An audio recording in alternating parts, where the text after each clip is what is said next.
Two federal investigations are underway into the ISIS-led attack on U.S. troops in Niger. I'm Robert Costa. We get the latest reporting from the Pentagon and the FBI tonight on Washington Week. The loss of our troops is under investigation. We'll certainly update you as we have information, accurate information, not speculation. The Pentagon launches an investigation into the deadly ISIS attack in Niger, and a retired four-star general defends the president's conversation with a Gold Star widow. If you elect to call a family like this, it is about the most difficult thing you could imagine. There's no perfect way to make that phone call. And two former presidents speak out about the political climate in America. Our identity as a nation, unlike many other nations, is not determined by geography or ethnicity. This means that people of every race, religion, ethnicity can be fully and equally American. We've got folks who are deliberately trying to make folks angry, to demonize people who have different ideas.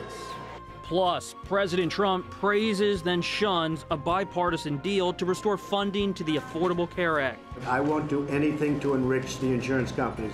We think it's a good solution. It stabilizes the system. Meanwhile, Republicans shift to the president's sweeping tax plan after pushing through a budget framework. We cover it all with Yamiche Alcindor of the New York Times, Molly Ball of The Atlantic, Nancy Youssef of The Wall Street Journal, and Jeff Zeleny of CNN. Celebrating 50 years, this is Washington Week.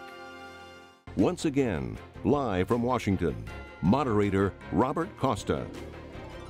Good evening. The FBI is now assisting the Pentagon with its investigation into the ambush in Niger that targeted U.S. Special Forces. It was the deadliest attack on U.S. troops since President Trump took office.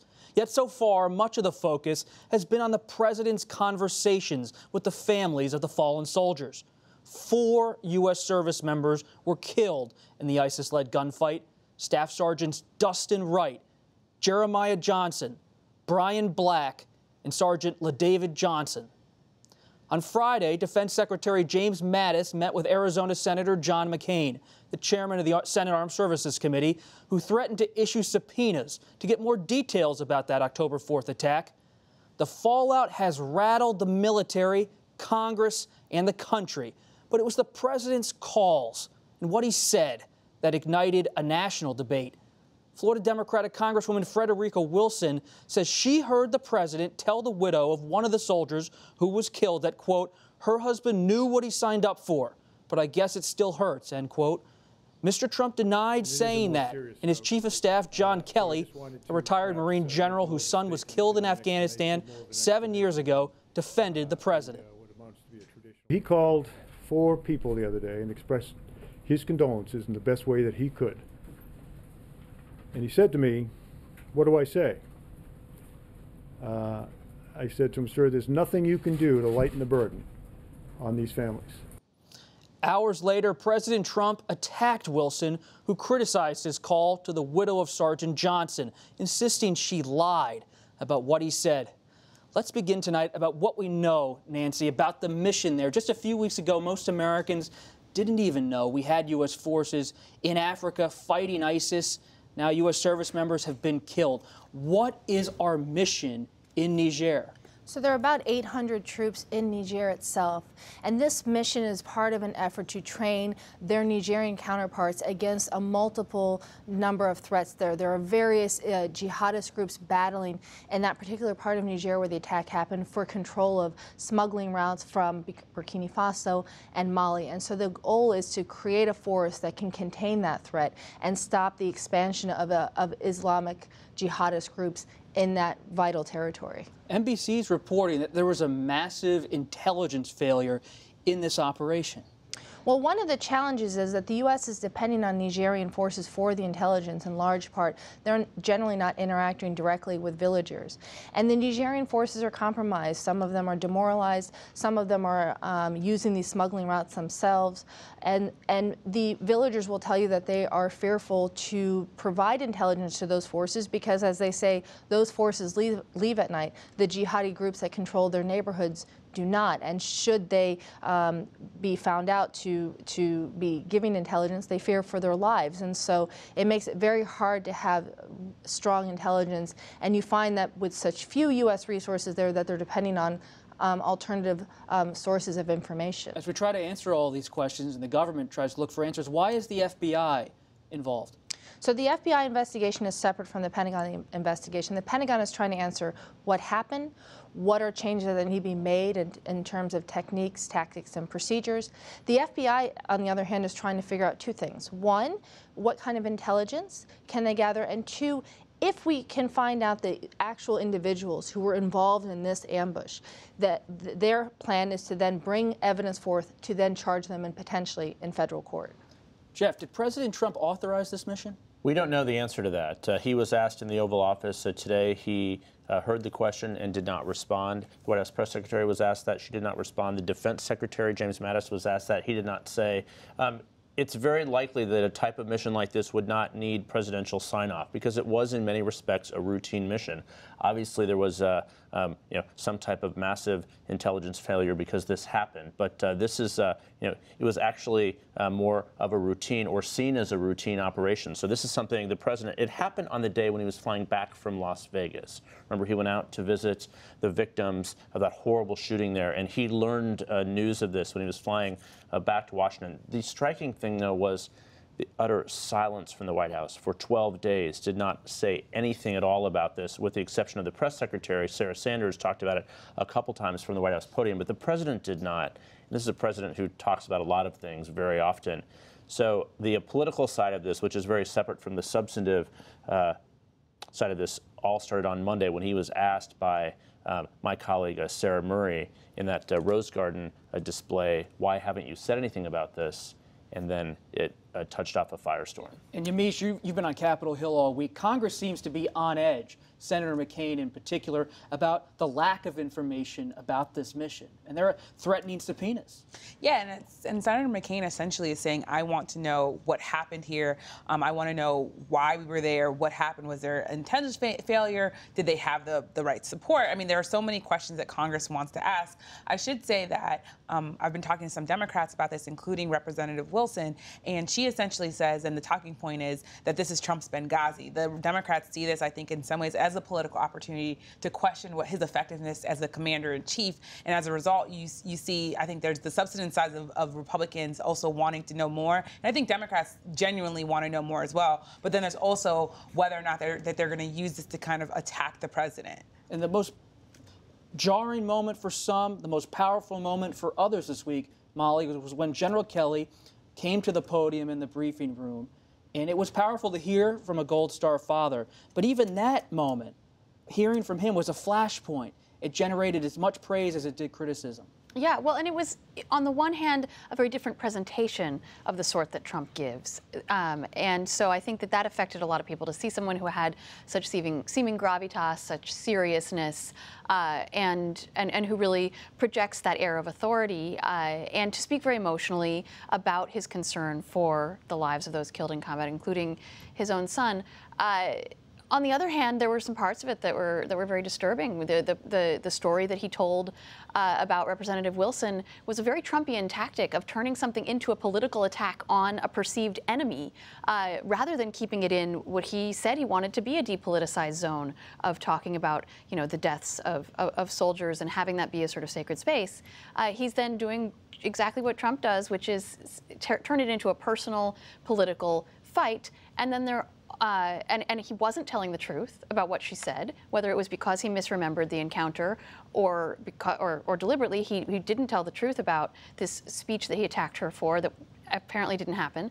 And then, he made these comments attacking the press and essentially saying that if you're not, flesh and blood of a member of the military, you're not qualified to have an opinion about this or even to cover it. I mean, I happen to be related to a member of the military, but I don't think that makes me any more or less of an American citizen than anybody else. And so it was a very a very remarkable presentation, I think. And I think what's interesting about what you said was that it's a Trumpian tactic. So you have General Kelly with all his gravitas saying this. And at first, as a reporter, and I think a lot of people heard this and said, okay, it's Frederica Wilson. She's very well known in South Florida. She's very well known as being bombastic, as being someone who wears her decorative hats. So at face value, you would say, okay, General Kelly wouldn't make up a story about this congresswoman. But then Sun Sentinel, the local reporters there in Miami, have been doing a phenomenal job. And they come out with this 9-minute video that shows the exact opposite.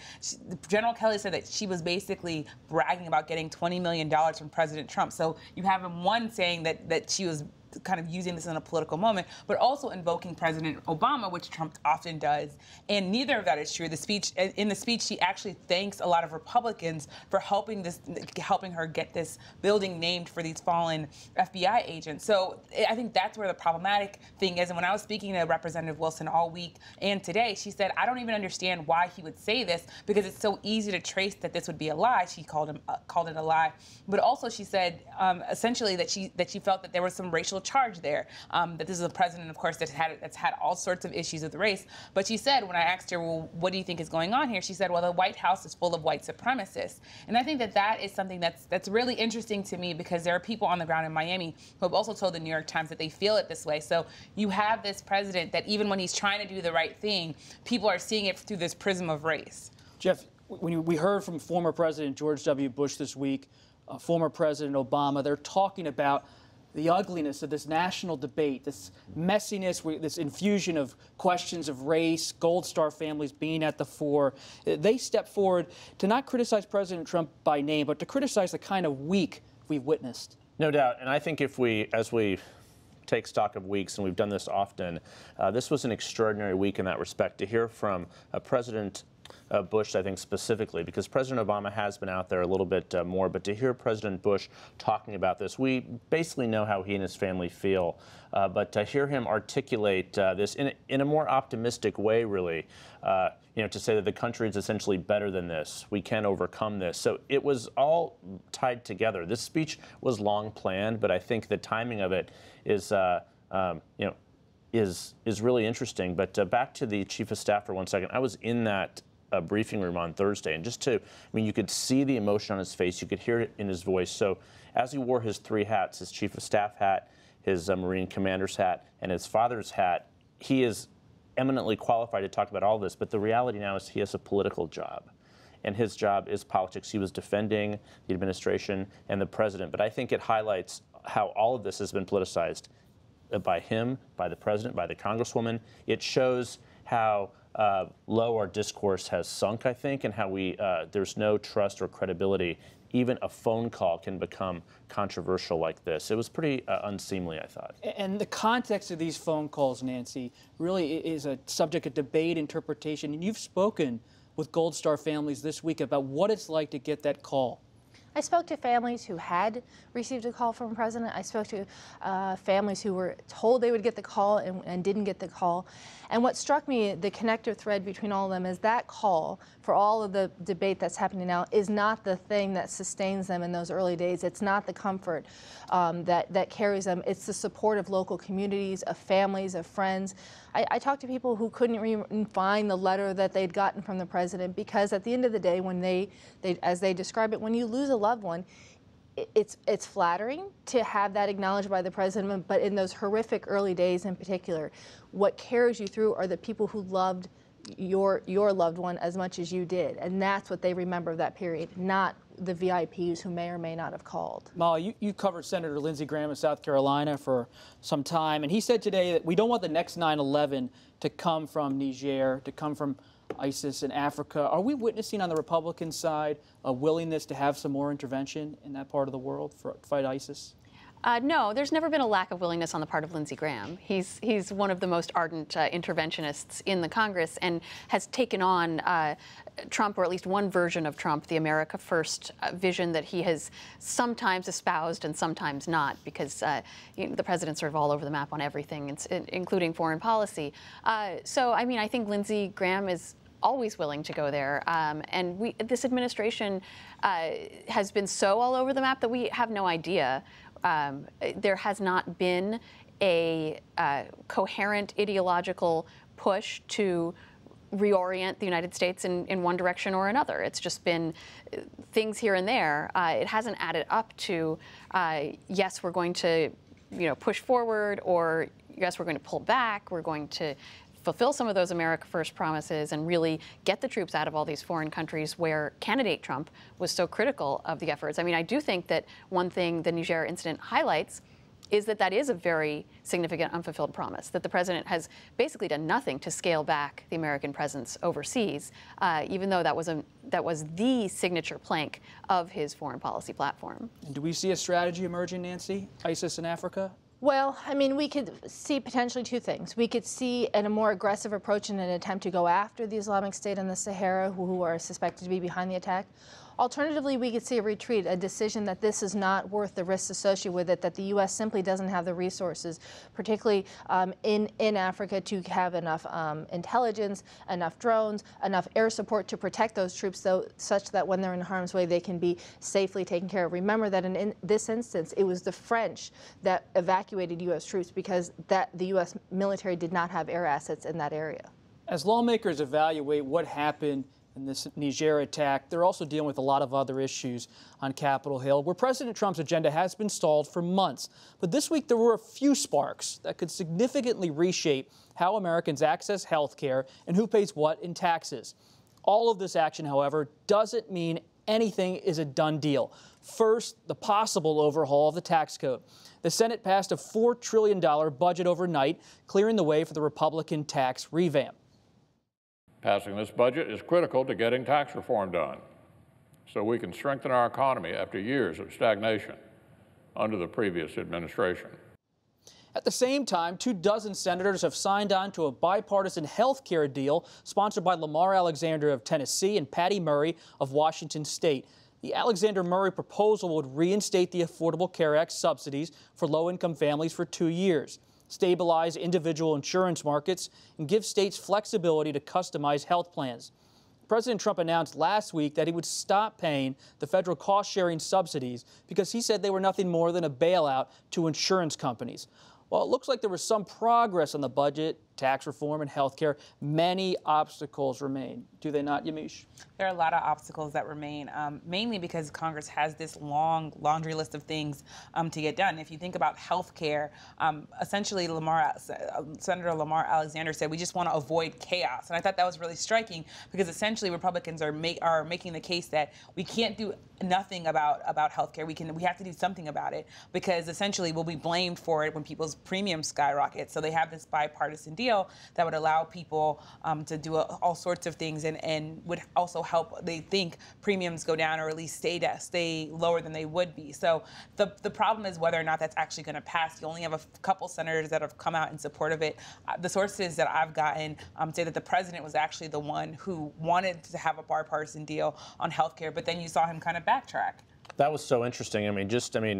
Talk about the old phrase, I was for it before I was against it. This happened this week with the president. On Monday, he spoke in favor of it in the Rose Garden. And then, there was, by the time he had walked back inside, I was told by an advisor, there was already alarm from conservatives coming in, including some House Republicans who aren't in favor of this plan at all. So the president's sort of out there supporting it. Then he dials it back the next day. But then the next day, on Thursday, he says he's for a bipartisan plan. And he's been on the phone with Senator Alexander repeatedly this week, urging him to keep going, keep going. So I think this is a sign the president wants some type of a deal on this. He knows that the ownership of health care will eventually be his. I think that's a worry of his. But I do not see any agreement in the short term on that, perhaps at the end of the year after the tax plan and other things. But the president is sending mixed signals and, again, does not always have the grasp of all the details. Molly, when I was at the Capitol yesterday, I was talking to some senators, and they keep saying they're moving on tax reform. The Republicans on Capitol Hill are focused on tax reform. So is that really going to be the priority, you think, for the next few months if you're worried about what's going to happen first or you're cheering what's going to happen first? It seems like taxes, or is health care also part of the package? You know, they're both sort of up in the air right now. I mean, this healthcare thing is sort of snatching defeat from the jaws of victory, right? They actually managed to work out a bipartisan deal, which was what everybody said they wanted. And then they left poor Lamar Alexander essentially all alone out on a limb and sawed it off with the president dramatically undercutting him. The Republican caucus overall is never going to sign on to something that they don't know President Trump will have their back on. If they feel like he could cut their legs off with a tweet at any given moment, and that would turn their base against them and that would make them instantly unpopular, they are never going to do something that puts them at that kind of political risk. And it's because he has sent these mixed signals, they're terrified of it. Do they also tax feel reform that has different problems. Do they also feel that they could easily own tax reforms and tax cuts in a way that they don't probably want to own health care? Well, I mean, tax reform, we don't even know what's going to be in the tax reform. But it is an encouraging sign for those who want to get this done that the budget did pass. I think much faster than a lot of people expected and much more seamlessly. But all that does is open the door, and they still have to actually, make a bill. So, like, there is notional agreement that this is something everybody wants to get done, but the devil is in the details. The details don't exist, and this is not a Congress that inspires a lot of confidence about its ability to work out details. I mean, I think that it all comes down to the president's credibility on Capitol Hill. And from what I can tell, and from all the Republicans that I talk to, even if they're on the record saying, yes, I support this president, in reality, they don't really trust him. They don't really trust that if they pass this bipartisan deal, or they pass something that maybe repeals parts of Obamacare, and then everybody gets mad and people's premiums go up and the base doesn't like it, that President Trump isn't going to turn around and say, look, it's not my fault. This is what Congress gave me. I passed what I could. This is not a winning bill. You can kind of see almost the argument that he would make from the Rose Garden. And I think that that's why healthcare is so hard to get. I think tax reform is one of those things where Republicans have thought about it for so much longer. And I think it's closer to their brand as a party that I think that's why it might. And they need it more than anything else. They need a victory. That is one reason Mitch McConnell was at the White House this week for so long with the president. They need some type of an accomplishment, I think, if they want to, not face the wrath of their voters next year. And there's new reporting from the Post tonight. The White House is involved in trying to yank this Murray-Alexander bill to the right because they probably feel like they need something for 2018. Mm-hmm. That's right. But I mean, I'm told that these principles that they're talking about is basically repealing Obamacare, which makes this that's right. What was a bipartisan plan no longer a bipartisan plan. So we're sort of back to square one because the problems still exist in the Republican conference, not among Democrats. Those things haven't changed. Well, and inside the White House as well. I mean, you can always feel under these kinds of incidents the tug of war that's happening internally in the White House. Different staffers with different priorities, different positions, and a president who doesn't really have one. And he gets tugged in different directions, and he has different instincts on things. And so there isn't a coherent line because there's not a single leader on policy. Such a smart point, because the president seems to want a bipartisan deal. But when you read the reporting tonight, they're talking about getting rid, as Jeff said, the individual mandate, getting rid of the employer mandate, at least having some retroactive relief. That seems to be the possible tweak. So you're looking at a president being pulled in both directions. Yeah, I mean, I don't think, I'm just going to go out on a limb here, I don't think Donald Trump himself wrote those talking points, right? It's a faction in the White House, and there are competing factions in the White House always. I also heard that the president, possibly himself, or at least people in his administration, have literally been making the pitch to Democrats. Why don't we get a bipartisan deal to repeal and replace Obamacare? Like, using that actual language. And Democrats are like, of course I'm not going to do that. So I think that there's a real problem because you had a president who was wildly popular enough to win the presidency, but never has a firm grasp of what actual policies he wanted passed. And that's why the president made a move on those subsidies to try to get the Democrats to the table. He did, and look, I mean, the reality here is that health care is, no one that I talked to think it's going to happen this year. Tax reform might. Tax reform, we'll leave it there. Thanks, everybody, for joining us. And before we go tonight, we want to take a moment to acknowledge Judy Woodruff and the late Gwen Ifill, who were awarded the Walter Cronkite Award for Excellence in Journalism this week at Arizona State University.